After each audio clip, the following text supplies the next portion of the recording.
Okay, so right here is what we are working on. We're going to go ahead and create this hammerhead. I'm going to start out by erasing everything that I've got here so I can go through the process we use to go ahead and get that product. This is number 713 in the Exploring Drafting textbook. To start my hammerhead, I decided not to work at the origin because I didn't want the origin in my drawing. So I started with a horizontal line that represented the bottom of my hammerhead where it connects to the handle. The width there is 1.125. Then I just went ahead and explored from there to find the best place to go ahead and create different components. I jump around quite a bit as I'm creating this. Next thing I did is there's a vertical green line in the middle that kind of represents the center line, gives us a good reference point. So I tracked in from this side and I came in 0.438. Oops, my mistake. I'll try that again. Track in from the side. 0.438.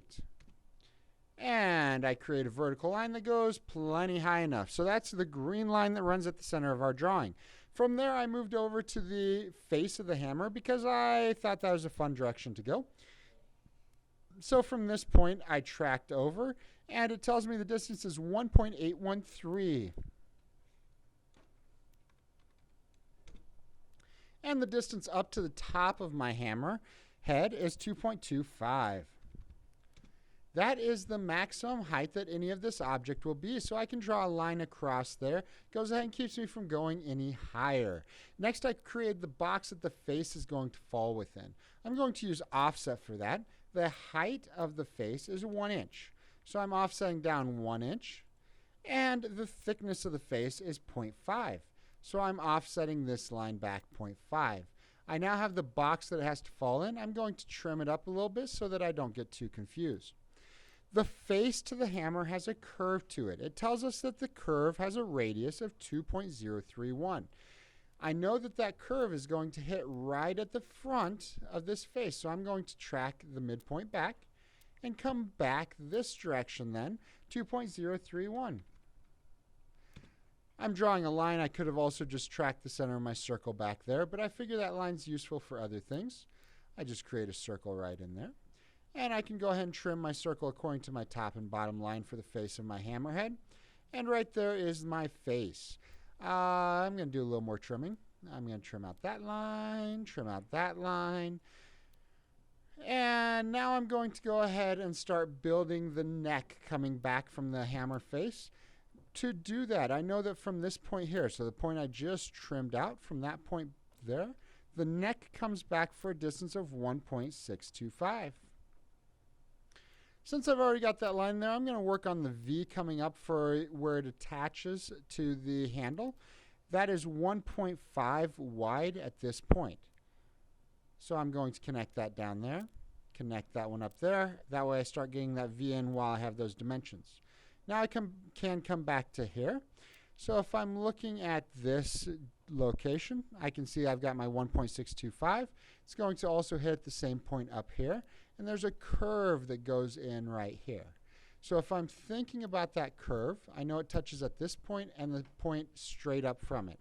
I'm going to put that curve in now, and then I'll go ahead and deal with building the neck. The curve has a radius of 2.031. And using old technique when we used to have compasses, if I went ahead and drew a circle from here that's 2.031 and drew one from the point up here that it touches as well, that is the same size, where the two intersect has to be the center of my circle. So I'm going to go ahead and create that circle. These two were for construction. I can delete those out. I have my circle portion that I want. I can go ahead and trim and take out the rest of that circle. I just want that arc right there. So I've got my arc. Now I'm going to work on this neck. I could go ahead and trim part of this line out. I don't need all of that, so I'm going to trim that out of there. I can take this line out. That was just for construction. The neck at the end by the face says that it is 0.625. So I'm going to use offset. I've got my center line here, which I created earlier. I'm going to offset half of 0.625. And I can offset that up and down. That takes care of at the face. Back at this end, it tells me that it is 0.75. So I'm going to offset half of 0.75.